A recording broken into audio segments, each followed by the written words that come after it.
Hey guys, welcome back to my channel. Can we just take a minute to appreciate the Christmas tree in the background? It is a very gloomy day outside, so the lighting is crap, but it's okay. We're gonna move on and we're just gonna deal with it because this is a video I never thought I would be filming this early, literally ever, and here we are. So it's taken time to sink in. I'm still kind of surprised that I'm sitting here filming this Q&A. This is like still a shock. However, a lot of questions came in after the video where I told you guys I got my dream job, and I'm glad that I put a question box in because a lot came in. And so we're gonna run through them really quickly, and we're gonna talk about the easy stuff, the hard stuff, like what's going on and what's happening and what my life is gonna be like here very soon. So jumping into it really fast, and already it's super dark, but I don't know what else to do because the outside stinks. Okay, big question. What will be my official job title? So officially, the job title is going to be medico-legal death investigator. That will be what will be on my name badge. That is what it's called. Within so many years, I think 2, you have to go through the actual medico-legal death investigation course, and you actually get certified, and it's like a whole situation.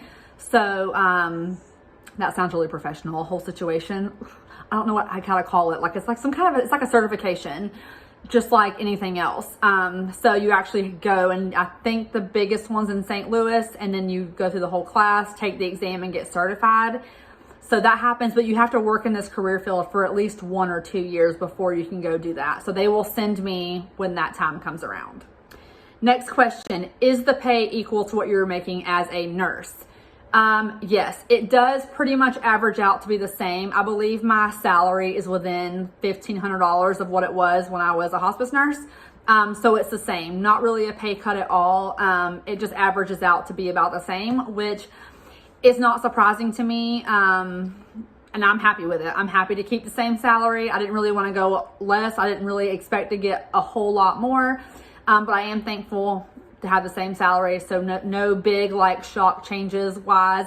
I was willing to take less money if that's what it came down to, but they do put in there, like they ask how much you want to make, and they do have the salary range too on the job posting. So I just put exactly what I was making, hoping to keep it the same, and they did. Next question. A lot of it is, people are asking, what exactly am I going to be doing? So I had never heard of this job before. I think most people that I've talked to about it have never exactly heard of it. They know what a medical examiner is, but they don't understand what the investigators do. Every place is going to be different. I think the state calls them medical examiner investigators. This place calls them medico-legal death investigators. There are police stations and like units that have deputy investigators, and those are actual cops that are hired, and they are investigators. So very different depending on what area you live in.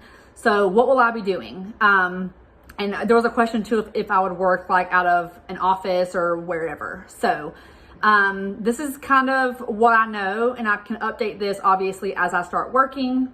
But, okay, so my experience, I've shadowed obviously, so I kind of have a little bit of insight. A death occurs and you are called by dispatch and you are sent out to the scene. If it is a natural death, you can release them to the funeral home or crematorium. If it is an unnatural death, homicide, suicide, you really don't know what's going on. You take the body, like I would take the body, and I would take pictures and all that stuff, and then I would take the body back with me to the medical examiner's office. Right now we are using a different area where the autopsies are going to be. So that'll be a little bit different, but you do have the medical examiner truck. So you park your car and you're done. You take the trucks out to the scene. They have 2 trucks, and you have the little gurney in the back that you pull out, put the person onto, and then you take them back. There are different protocols for what you do to each person depending on what kind of death it is. And I'll get more into that later on whenever I'm like 100% sure. I don't want to start coming out here spitting things out that aren't 100% accurate. But you do talk a lot with the families that will be on scene. And also outside of just like the actual death side, if someone is getting say they get pulled over for a DUI and they want a blood draw for their blood alcohol content, I'm the one that will get called to go and do that. And I will have to go draw blood on someone who is potentially intoxicated. I haven't actually been on scene when they've done that, so that'll be interesting and a learning experience for me. But there's also a lot of reports you write post-scene and things like that, a lot of follow-up phone calls. So that's what I know right now. A lot of people asked if it was similar to being an actual medical examiner, and the answer is no. They are forensic pathologists. They are doctors who went to medical school and they actually do the autopsy. They have autopsy techs that help them. So that's completely separate. Like, I'm the first part. I go investigate, and if they are brought back with me, then I hand off to them and they do the autopsy and they do all the rest of it. Guys, I'm not a doctor, I'm not close to one. They are very brilliant people. Forensic pathologists to me are very brilliant people. And so they handle everything post me bringing the body back. So right now the office is out of the hospital, one of the hospitals here. That's gonna be changing. They did tell me during the job shadow they are actually moving offices. So I'm excited to kind of see what the setup's gonna be like whenever they get moved. Okay, a lot of questions about what are the days and hours. Okay, so the days and hours. I will be working every Friday, Saturday, Sunday with a work from home period on Monday. Now, 12-hour shifts, and I'm not 100% sure what my shift is. I think right now it's gonna be swing shift, so late morning to late night. I'm not 100% sure yet. I'm like 90% sure because that's what they told me on the phone. So I'm still waiting for the confirmation on that, but that is gonna be the hours. And that's why it's gonna be a whole problem with seeing Luke, because he obviously works Monday through Friday, and during the week we have kids at night. So we're gonna get to that later in this video. Next question, am I going to keep my hospice job? The answer most likely is no. I thought about going PRN. However, like, I'm trading seeing my kids on my weekends to seeing them during the week. Like, obviously the twins will be out of daycare and with me all day now. So if I was working, they would just be in daycare or with someone else all the time, and I'm just not willing to do that. So I will have them Monday, Tuesday, Wednesday, Thursday, and their daycare will be Friday, Saturday, Sunday. And they will be with their dad, obviously, every other Friday, Saturday, Sunday. So they'll be out of their normal daycare and with a different provider, but that's the whole situation. It's a lot of logistic stuff to work out, but we're gonna work through it. And I have my actual provider right now, which is the big question about daycare. She will still keep them every Friday. And then Saturday, Sunday, one of my closest friends and her daughter will be keeping them. And then their other babysitter who has been with me on date nights and things like that, she's gonna help some. So there's 6 days a month total. I will need childcare now, which is every other Friday, Saturday, Sunday. And so between my 3 providers, who they are all very familiar with, they're gonna take care of it, and we're just gonna do it and work out whatever works best for us. It's not easy being a single parent working hours that are not 8 to 5, but very luckily I have a village here and we're just gonna make it work. Next question is, do I need my RN license for this job? This is a very, very good question. And the answer to that is, I don't need an RN license for this job. However, if you have a background in nursing or like as a paramedic, it does help you. Every program is going to be different. This one requires either a 4-year degree or it wants the same years of nursing or paramedic, some kind of medical background. The reason why having a medical background will help you is because there's a lot of medical terminology going on. People are dying at home from chronic illnesses, and being able to talk to the family about that disease process is very, very important. And that's why me having a hospice background is going to help a little bit. Having an ICU background will help. Paramedics, very smart people, thinking on the fly, seeing a lot of conditions of everything. It'll help you a lot versus coming in with a 4-year degree in something random. I think it'd be really hard to learn that terminology and teach it at a fast rate. And I think it would hurt you whenever you're talking to families. But it can all be learned. They will take it. And a lot of it's on the job training, which is great for people who may have a 4-year degree and they want to get in this line of work. They still will take it. And so I think it just helps a little bit more when you already have that medical background. So while I don't have to have an RN license, and they didn't even look it up as far as I know, it did help me as far as like the kind of background that I have. And I'm very thankful that I have the background that I do, and that I think that everything that I've done so far really helped me. And I'm so glad that I stuck with the route, because I'm literally sitting here telling you guys about my dream job that I'm literally going to be working. I'm still not over it. I feel like I'm in a dream, like someone wake me up. A lot of questions on if it's 40 hours, and yes, it is 40 hours. It's 3/12s, which is 36, and then the work from home period Monday is the last 4 hours, so the salary is 40 hours.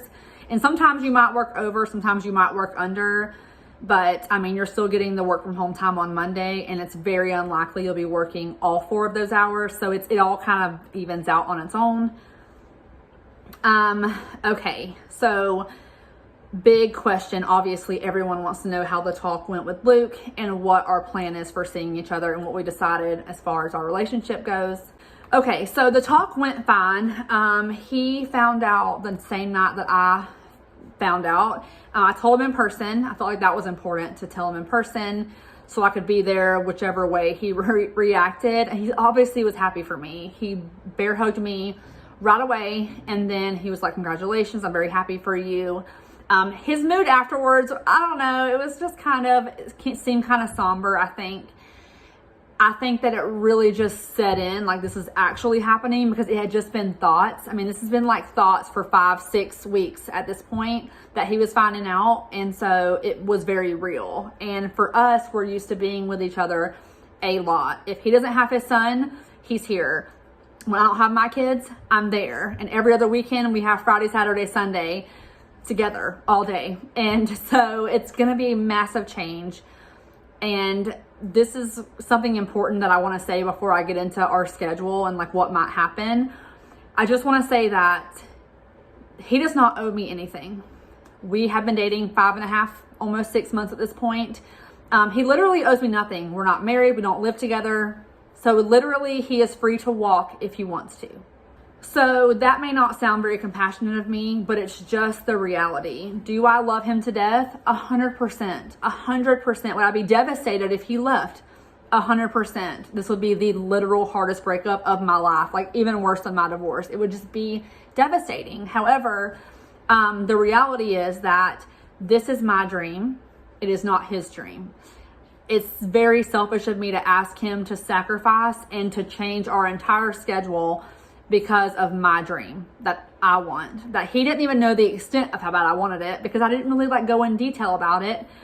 So after the talk, we decided that we want to stay together and that we want this to work, because this schedule is temporary. I don't know if it's going to be 6 months. I don't know if it's going to be a year. I don't know if it's going to be 2 years, but in the grand scheme of a life together with someone, 1 or 2 years isn't that long. It's just not. And, we want to work through it. Now, that being said, we are going to have to not rely on just love. We're going to have to rely on communication and looking forward to seeing each other, and maybe setting some date nights during the actual week. And so every other Friday, Saturday, Sunday, when we were kid-free, all that time together, gone. Poof, gone. Obviously, if I don't have my kids, I will go home from work to his house, but that will be to sleep and then to get ready for work and maybe have breakfast together if we're lucky. So big change, 100% a big change. During the week, we will have every Monday together, and then one other night, depending on when he has his son. So we will have 2 nights during the week, 1 week, and then the next week we will have 2 nights during the week, and then a couple hours on the weekend. That's a massive change. And I mean, it's not great, but we're going to make it work. Now, if he decides that he can't do it and that it just gets to be very taxing on him, this is the best time to find out. And this job could not have come at a better time. And I say that because we have an amazing foundational relationship. So we have all this foundation to work on, and we know we want to be together.